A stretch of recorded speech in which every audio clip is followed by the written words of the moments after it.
बच्चों, आज हम करने जा रहे हैं क्लास 6 का chapter 7 that is getting to know plants part 5।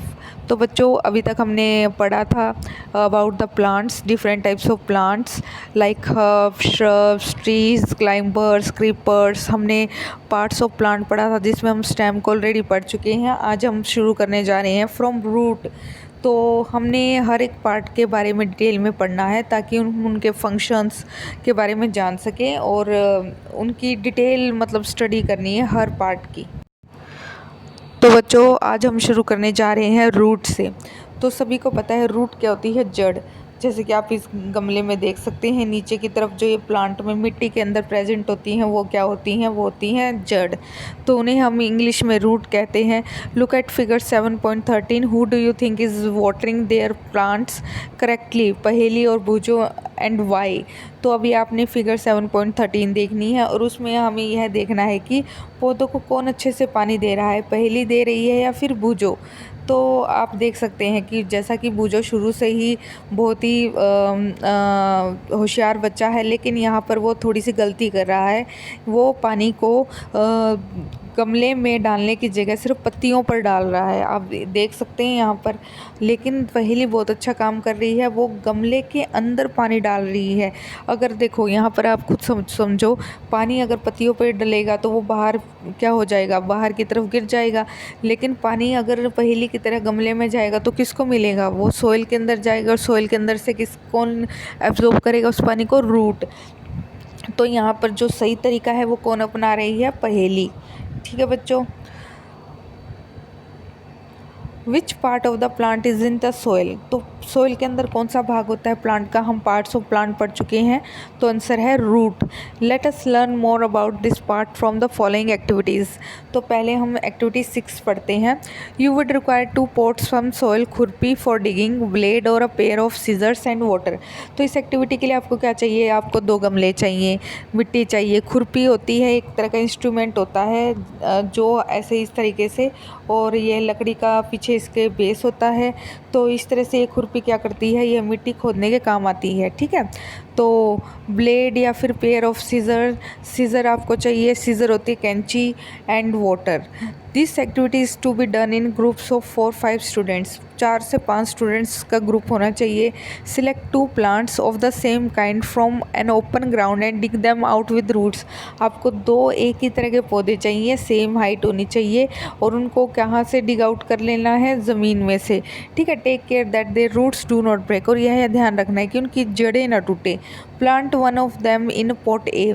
तो आपने एक को पॉट ए में प्लांट कर देना है, डाल देना है। Cut off the roots from the other plant and plant it in pot B. एक पौधे की आपने बिल्कुल ही जड़ काट देनी है। Water them regularly. आपने दोनों को हर रोज़ पानी देना है। Observe the plants after week. Are both plants healthy? क्या दोनों प्लांट्स हेल्दी थे? तो आप यहाँ देखिए 7.14 में, तो ए जैसे हमने 2 प्लांट लिए एक ही तरीके के, ये हमारा ए है पॉट, ये बी में आप देख सकते हैं हमने जड़ को काट दिया है, जबकि ए में जड़ प्रेजेंट है।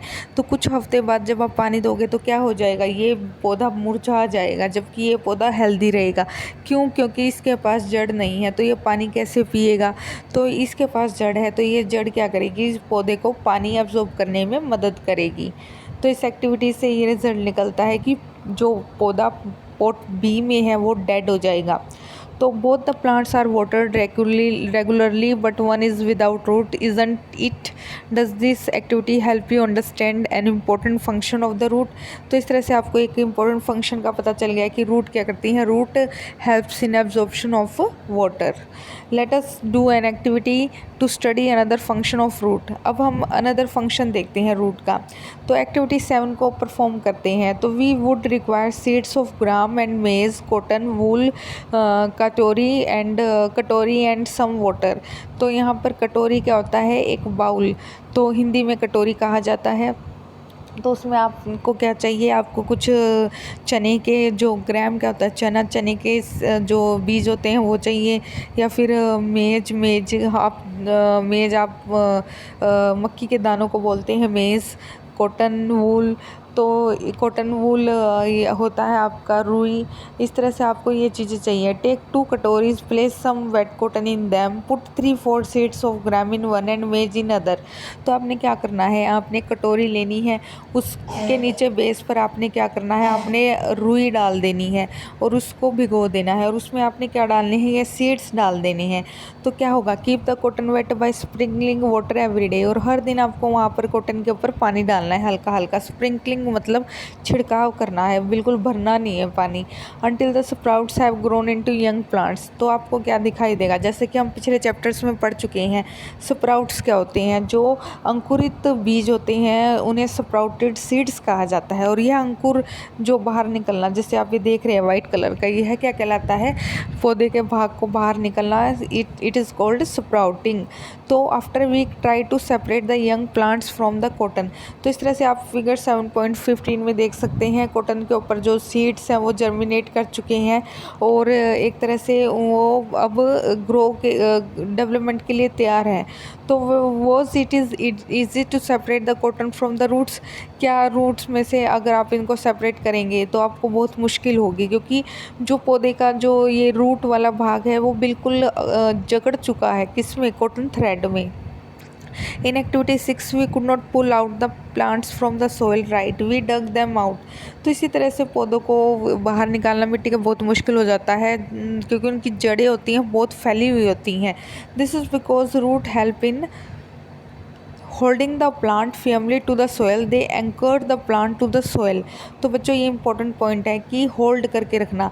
चाहे देखो बच्चों, ट्रीज़ होते हैं, छोटे पौधे होते हैं, कितना ही आंधी तूफान आ जाए बहुत रेयरली ज़मीन पे से बाहर निकल कर गिरते हैं।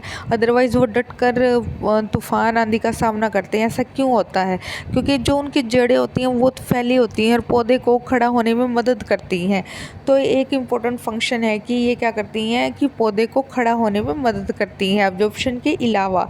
You have seen that there are different kinds of stems and leaves to the roots also show variety, let us find out. तो आपने देखा था कि जो पत्तियां होती हैं या फिर जो स्टेम होती हैं उनमें बहुत विभिन्नता देखने को मिलती है। क्या रूट के केस में भी हमें विभिन्नता देखने को मिलती है। Activity 8, study figure 7.16 and be careful. Now look at the roots of the gram plants you have pulled out from the cotton in the previous activity. Do you they look the root shown in 7.16 or those in 7.16b? How about the roots of maize plant? Write gram or maize in the blank spaces in the figure after matching the roots with the figures. तो बच्चों आप ना कोई भी पौधा लीजिए, एक तो आप मक्की का पौधा ले लीजिए, ठीक है, एक आप ले लीजिए ग्राम का, चने का। तो आप उनको ज़मीन में से निकालिए बाहर, तो आप उनकी जड़ चेक कीजिए। तो आपको मक्की का जो पौधा है उसमें जड़ ना बिल्कुल गुच्छे में दिखाई देगी। जैसे मक्की का पौधा है, यहाँ पर जड़ कैसे है, ऐसे गुच्छे में, ठीक है। लेकिन जब आप चने के पौधे को निकालोगे तो वहाँ पर जड़ आपको एक पैटर्न फॉलो करते हुए दिखाई देगी, इस तरीके से, ठीक है। तो इस तरह से हमें जड़ भी दो प्रकार से देखने को मिलती है। जो ये गुच्छे वाली जड़ होती है इसे हम एडवेंटिशियस रूट्स कहते हैं, जबकि जो ये जड़ होती है जिसमें प्राइमरी जड़ से सेकेंडरी निकल रही होती है, सेकेंडरी से रूट हेयर निकल रहे होते हैं, टर्शियरी निकल रहे होते हैं और उन पर क्या लगे होते हैं, रूट हेयर। तो इस तरह से ये सिस्टम हमारा टैप रूट सिस्टम कहलाता है। यह आपके लिए नया है, लेकिन आप इसको जितना पौधा देखेंगे तो आप बिल्कुल समझ जाएंगे, ठीक है। Write gram or maize in the blank spaces in the figure after matching the roots with the figure. In what way are the roots of gram and maize similar? तो बिल्कुल भी सिमिलर नहीं है, दोनों की रूट्स अलग अलग है। In what way are they different? किस तरीके से अलग है, जैसा कि मैं अभी आपको बता चुकी हूँ। There seems to be two different types of roots, isn't it? तो इस तरह से हमें पता लगा कि रूट्स भी दो प्रकार की होती हैं, एडवेंटिशियस एंड टैप रूट, ठीक है। Are there also other type of root? Let us find out.